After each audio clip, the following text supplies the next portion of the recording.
you are looking for the most comprehensive guide to Mindmap designing, and if you want to embark on an academic journey and you don't know how to select a field, then you're in the right place. Hello everybody, my name is Pedram Nadia and welcome to Dr. IC. Now, before you start bullying me, I should say that I am not a doctor. This is a long journey ahead of that title. With that being said, let's get to the channel. Alright, whatever I do on this channel is based on Mindmap. You might ask, what is a Mindmap? Let's take a look at it.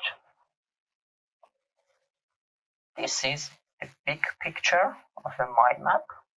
Alright, it's called a mind map. Just take a look at it. Yeah, I know there are some questions in your mind.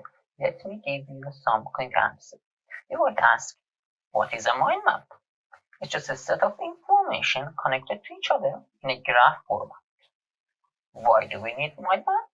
Well, we either want to organize our thought and see how much of the progress we've made and how much longer do we need to go, or we want to teach something to someone, or we want to do both of them together. That sounds awesome, isn't it? So how to make a mind map to do all of that? Well, I have a basic yet effective model for it. Let's check it out. Okay, alright. This is it. This is a model for everyone who wants to start an academic career or for anyone who wants to make a mind map for it. But before we blindly start talking about what we need to write in it, we need to acquire some fundamental skills. First of all, if you're not a native English speaker, you need to learn English language. I'm not a native English speaker. I know the challenges, and I provided the link to some YouTube channel and Instagram accounts, so you can use them as a basic, as a starting point. In my YouTube channel, there's a section. It's the last section. There are some YouTube channels here that you can check them out. And if you follow this slide, there are more to explore here. Alright, second of all, if your English is good, then learn proper writing, because your brain is a quantum machine and information does not stay in it forever. In order to save it, you have to have a second digital brain. I think it's also one of the best ways of thinking, and if you know how to write perfectly, that means you are conveying those information in your brain on a paper and eventually in a graph format, like a mind map, in the best possible way. Aside from that, you have to do lots of writing in an academic career, so you're doing a favor to yourself. I have a playlist on my YouTube channel which can be a good starting point for you.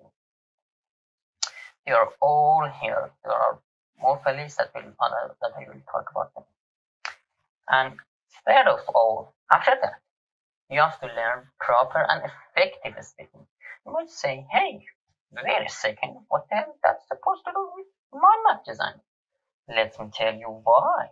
For the past few months, I've been analyzing the best teachers from online courses and public speaking, and I realized one important common trait among them. They both are able to express what they want to say as good as possible. They are both good storytellers. Being a phenomenal storyteller is one of the most important traits of a good public speaker, and they are able to transfer whatever they want to say in an exquisite, eloquent story. If you want an amazing mind map, you have to turn whatever you want to say into an attractive story where information are connected to each other in a cohesive way.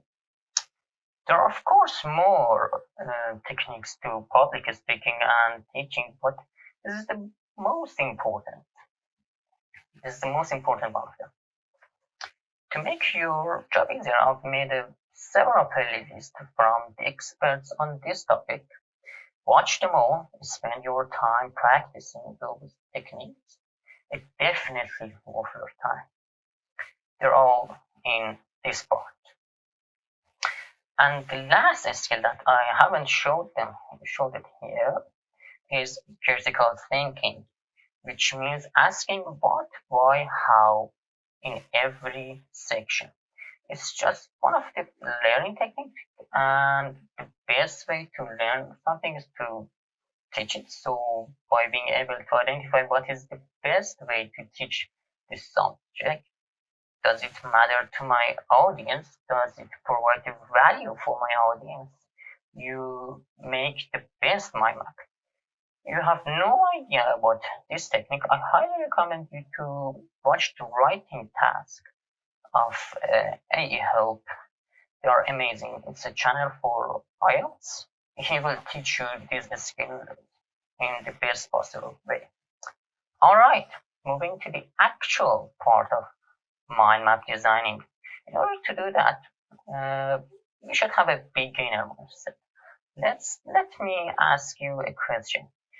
What's your opinion on how do people select a field to study? If there was any thought behind it, and it wasn't by luck or someone forced them or told them to study that field.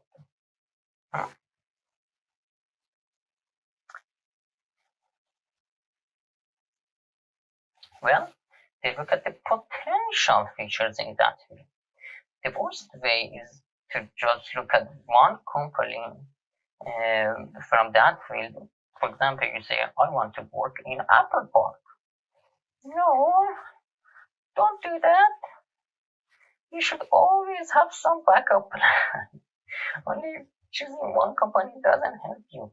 As a matter of fact, so you should definitely include the name of some of the big companies in your mind map.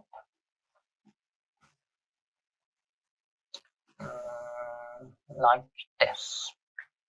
So you should definitely include the name of some of the big companies in your mind map, and identify what people can do in there. You can find your relative companies by attending into different conferences of your field, and if you check their website and the necessary skills for that job, you get a list of what people need to learn to do that job. All right. You also need to include some of the best research labs. They work on their website to your mind map because they have a very tight relationship with industry, and they are the leading edge of knowledge. As a matter of fact, what industries do is to gather all of the research papers from the universities and combine them together to make their products. Most of their team leaders in those companies are usually former faculties of other universities, or even some of the professors are in a faculty position while working for a company.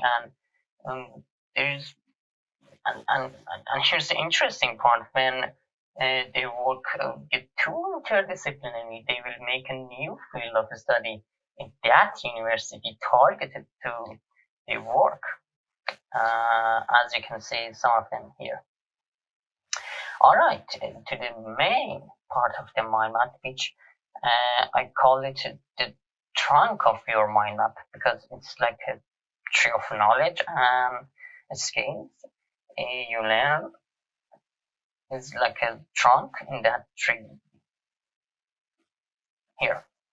Okay. To organize the course material and the topics, which is the main part of a mind map, you have to find the big brains in your field, the smart people in that field. You will definitely find amazing online courses from them, and you can build your baseline with the help of their curriculum and perfect it with the help of other reference books. In some very niche topic, you will just find some reference book to organize your material. If you set the name of those professors, you might find their conference presentation, and you can link them to the relative fields in your mind map, like these links that I have. I definitely don't have any expertise in Thrillers application, but I've made a link to a YouTube channel to a conference of a professor that was expert in this field and explain it. So we don't have to be expert in every single field of what that mind map that you're making. All right, next part is journals. If you manage to find the journals and conferences on your targeted field, that would be amazing.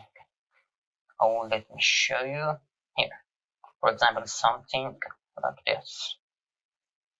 Some of them might have a Twitter account. Definitely follow them because it is the fastest way of getting informed about the newest event. Their email newsletter is also good.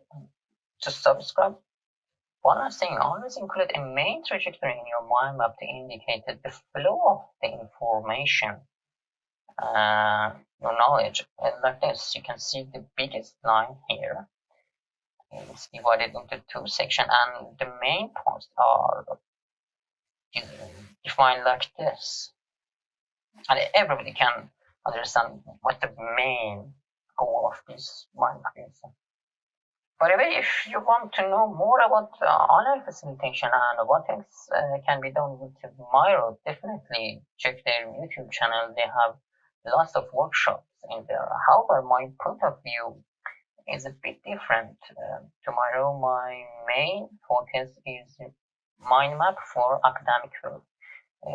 This program is obviously Mindmap, and I found it the best application to design my Mindmap. And I'm working on this part. Alright, that's it. If you want to see all of these techniques in action, I'm making a mind map about IC design and brain-machine interface devices, particularly bioelectronic circuits. It's an under-developing project. If you are interested, then smash like, subscribe. I will make more videos about mind map designing. With that being said, I want to end this video by showing this amazing code to you.